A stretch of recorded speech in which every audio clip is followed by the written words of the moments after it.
Bonjour à tous, bien-aimés, j'aimerais partager avec vous quelques pensées autour de ce sujet important qu'est l'amour.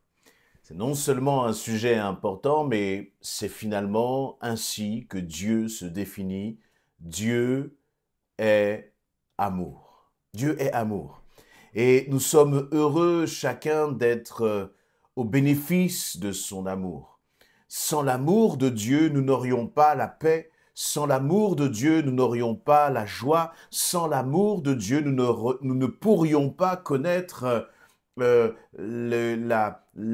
avoir cette assurance du salut, la paix d'être sauvés. Sans l'amour de Dieu, nous serions condamnés. Et donc tout ce dont nous avons, l'héritage dont nous bénéficions en Christ, ne peut se faire, ne peut s'obtenir que pour une seule raison, c'est que Dieu est amour. Parce que ce n'est pas nos efforts, ce ne sont pas nos bonnes actions, ni encore moins notre bonne volonté qui nous permet d'entrer dans les bénédictions et dans les grâces de Dieu pour nous, mais c'est uniquement son amour. Et nous sommes heureux finalement d'être au bénéfice de cet amour. Tout l'amour que tu reçois de Dieu, eh bien, il y a aussi une sorte, je dirais, d'exigence, d'attente plutôt que Dieu a à notre égard. Dans 1 Jean chapitre 4, à partir du verset 7, donc Jean nous dit ceci, le Saint-Esprit nous dit ceci: « Mes chers amis, aimons-nous les uns les autres, car l'amour vient de Dieu. Celui qui aime est né de Dieu et il connaît Dieu. » Si on s'arrête sur ce verset, eh bien, c'est un verset qui est bien connu, qui est repris par exemple, dans les 10 commandements, tu aimeras ton prochain comme toi-même. Donc, dès le départ, dès le commencement même de l'histoire biblique, la dimension de l'amour est importante, elle est fondamentale, encore une fois, parce que c'est ainsi que Dieu se définit. Et là, eh bien, Jean nous donne cette parole: « Mes chers amis, aimons-nous les uns les autres. » Car l'amour vient de Dieu. Et donc, il est en train de parler finalement d'une dimension de l'amour qui est verticale. L'amour vient de Dieu. Et cet amour qui vient de Dieu, nous sommes amenés à l'exercer, à le manifester, bien sûr, à l'égard de notre Père céleste, donc toujours dans cette dimension verticale, mais aussi et surtout dans une dimension, j'allais dire, horizontale, transverse à l'égard de nos frères et de nos sœurs. À l'égard, finalement, et c'est même plus large que cela, aimons-nous les uns les autres, donc à l'égard des autres. Et ensuite, il va continuer, il va dire, même il va enfoncer un peu le clou, il va dire: celui qui n'a pas connu Dieu, qui n'aime pas, donc ça sous-entend qui n'aime pas les autres, ou qui n'aime pas un autre, il n'a pas connu Dieu, car Dieu est amour.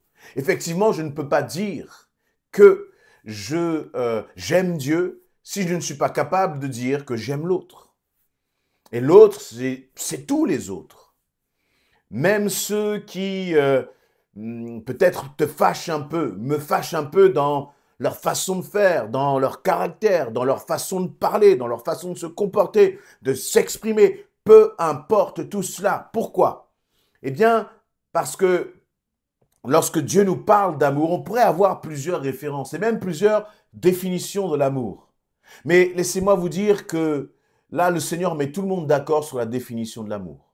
Dieu met tout le monde d'accord sur le standard d'amour auquel nous devons aspirer les uns à l'égard des autres. Quel est ce standard d'amour? Eh bien, il va dire dans le verset 9, « Voici comment Dieu a démontré qu'il nous aime. » C'est-à-dire que la Bible nous dit de nous aimer les uns les autres. Parce que, eh bien, parce que celui qui aime, il est né de Dieu. C'est sa marque. Celui qui est né de Dieu, c'est-à-dire qu'il y a une nouvelle naissance, une transformation en lui. Celui qui est enfant de Dieu, la caractéristique première qu'il exerce, qu'il manifeste, c'est l'amour. L'amour à l'égard de Dieu, bien sûr, comme je l'ai dit, mais aussi et surtout l'amour à l'égard des autres. Parce que c'est facile d'aimer Dieu. Finalement, Dieu est bon. Dieu est patient. Dieu prend soin de nous, il nous bénit. Dieu est notre assurance, il est notre réconfort, il est notre bouclier, il est notre forteresse. Il est celui qui pourvoit, il est Yahvé Jireh, il est celui qui guérit. C'est facile d'aimer Dieu. Et même comme cela, même si on l'aime de façon imparfaite, parce que nous sommes imparfaits, mais au moins nous aimons Dieu. Ce qui est plus compliqué. Et c'est ce à quoi finalement le Seigneur nous appelle, c'est ce à quoi le Seigneur t'appelle, c'est d'aimer les autres, tous les autres. Même ceux-là, encore une fois, qui, rien que par exemple à penser, vous voyez, ces personnes dans lesquelles on se dirait, oui, je l'aime, mais je préfère rester loin. Il y a certaines situations où il est souhaitable de rester loin de certaines personnes parce que elles peuvent avoir parfois ce qu'on peut appeler un effet un peu toxique ou une influence un peu toxique. Mais aimer, ce n'est pas seulement parler avec les autres. Ce n'est pas simplement uniquement être en relation avec les autres. Mais je crois que aimer, ça commence déjà par prier pour les autres. Lorsque l'on commence à prier pour quelqu'un, eh bien, nos sentiments, nos émotions à l'égard de cette personne sont transformés par la prière, parce que la prière, c'est être en contact avec Dieu. Et dans ce passage que j'ai lu, il nous est dit que, eh bien, l'amour vient de Dieu. Vous voyez, dans le verset 7. Aimons-nous les autres, car l'amour vient de Dieu. Cela veut dire que plus je suis en contact avec mon Dieu, plus il me transforme. Plus aussi il vient là dans les recoins les plus profonds, les plus cachés de nos cœurs. Là où parfois il reste encore quelques amertumes. Là où parfois il reste encore quelques ressentiments. Là où parfois même l'amour a été remplacé par l'indifférence à l'égard d'un autre. L'indifférence, ce n'est pas l'amour, bien-aimé. Et Dieu vient, et cette indifférence, il la transforme en amour. L'amour va se manifester par le fait que il y a certaines personnes, on ne peut pas leur parler parce que dès qu'on va leur parler, ça va générer des problèmes, des situations compliquées. Mais personne ne peut t'empêcher de prier pour une personne.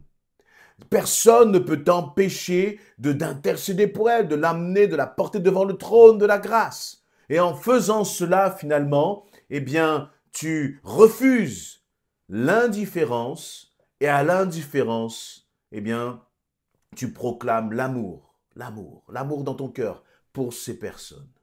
Et ce que je disais tout à l'heure, c'est que chacun nous pouvons nous faire notre propre définition de l'amour. Et très souvent, notre définition de l'amour, elle est façonnée par nos expériences passées. Notre définition de l'amour, très souvent, va être façonnée par nos épreuves, par nos souffrances, par nos trahisons, les trahisons que nous avons pu vivre dans le passé. Notre définition de l'amour va être très souvent façonnée par nos déceptions passées, par les abandons peut-être que nous avons vécus, par nos blessures. Et donc, en fonction de notre passé, en fonction de notre parcours, nous allons avoir chacun une définition de l'amour. Et peut-être nous allons dire, aimer c'est comme si, aimer c'est comme cela. Quand tu aimes, oui tu peux aimer mais avec une certaine limite. Vous voyez, chacun va se faire sa propre définition, sa propre conception de l'amour. Mais ce qui est intéressant, c'est qu'au verset 9, il nous est dit ceci, voici comment Dieu a démontré qu'il nous aime. Il a envoyé son Fils unique dans le monde pour que par lui, nous ayons la vie. Verset 10, voici en quoi consiste l'amour. Ce n'est pas nous qui avons aimé Dieu, mais c'est lui qui nous a aimés. Aussi a-t-il envoyé son Fils pour apaiser la colère de Dieu contre nous en s'offrant pour nos péchés. À travers ce passage, il nous est donc donné là la définition de l'amour. Ce qui compte, c'est cette définition. Lorsque nous devons aimer les autres, c'est selon cette définition, c'est selon ce standard. Et j'aimerais, pendant que tu entends, mon ami, mon frère, ma sœur, ce message, que tu puisses faire taire peut-être les définitions qui sont dans ton cœur. Encore une fois, qui sont influencées par toutes les blessures, les déceptions, les trahisons que tu as pu vivre, par les personnes avec qui tu es en contact, que tu étais en contact, et au contact de ces personnes, tu souffres et tu as mal. Parce que justement, ce sont des personnes à qui tu as manifesté de l'amour, à qui tu as donné de l'amour et en retour, tu as des blessures. Et notre cœur, dans ces situations-là, est comme une huître. Il se referme pour ne plus jamais souffrir. Mais j'aimerais que pendant quelques instants, nos cœurs puissent s'ouvrir et dire, Seigneur, je veux aimer comme toi tu as aimé. Pourquoi? Parce que je suis dans la joie et tu es très certainement dans la joie lorsque tu penses à l'amour de Dieu pour toi. Et le Seigneur te dit, eh bien, c'est ce même amour, l'amour que j'ai pour toi, moi, ton Père céleste, c'est cet amour que je veux que tu manifestes aux autres. En quoi consiste cet amour? C'est le verset 10. Il va dire, mais cet amour, l'amour du Père, c'est un amour tel qu'il a envoyé Jésus-Christ, son Fils unique. Il ne l'a pas envoyé, excusez-moi l'expression, pour faire du tourisme. Non, il a envoyé son Fils par amour afin que le Fils puisse payer nos fautes à notre place.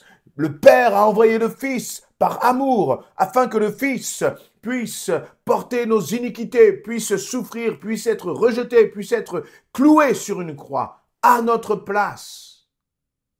Alors que le monde entier, mis à part une petite poignée de chrétiens à l'échelle de toute notre humanité, le monde entier crache sur Jésus, l'ignore, ne le considère pas, mais Dieu a quand même envoyé son Fils, même si c'était pour un seul. Face au rejet de toute une humanité, le Père a envoyé son Fils. Et il est en train de nous dire, c'est avec ce standard de l'amour que je veux que tu aimes l'autre. Nous avons parfois beaucoup de raisons et mille et une excuses pour ne pas aimer l'autre.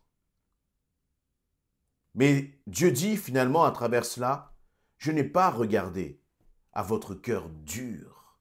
Je n'ai pas regardé à votre ignorance, votre indifférence. Je n'ai pas regardé à votre méchanceté, à votre colère. Je n'ai pas regardé à vos cœurs tortueux, nous dit le Créateur. Je vous ai aimé et je vous aime, tout simplement. Et voyez là, ce que le Seigneur nous demande en retour, finalement, c'est que nous puissions aimer de la même façon. Et vous allez peut-être me dire que face dans certaines situations, c'est impossible, ce n'est pas humain.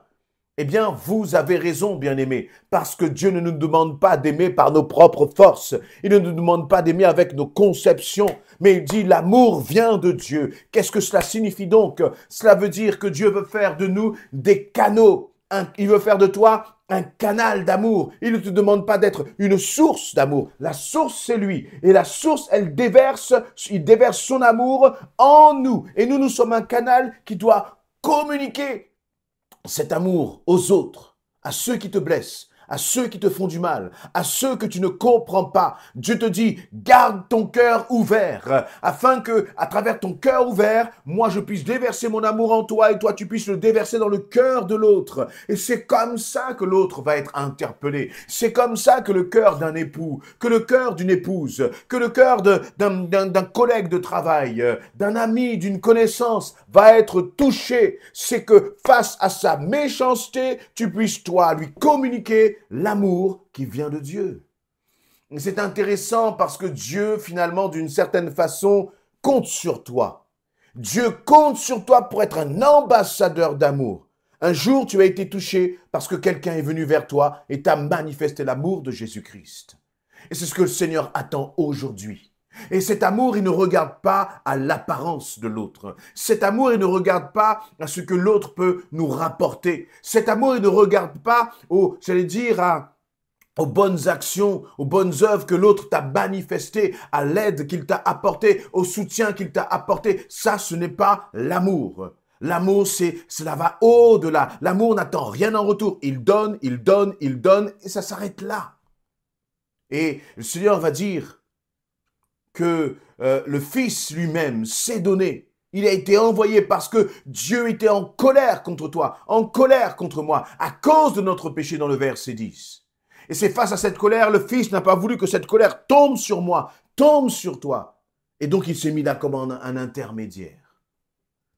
Et je crois aussi que ceux qui sont autour de nous, finalement, dans nos familles, il y a des personnes qui ne connaissent pas Jésus-Christ. Sur notre lieu de travail, peut-être dans ton école, si tu es étudiant, il y a des personnes qui ne connaissent pas Jésus-Christ.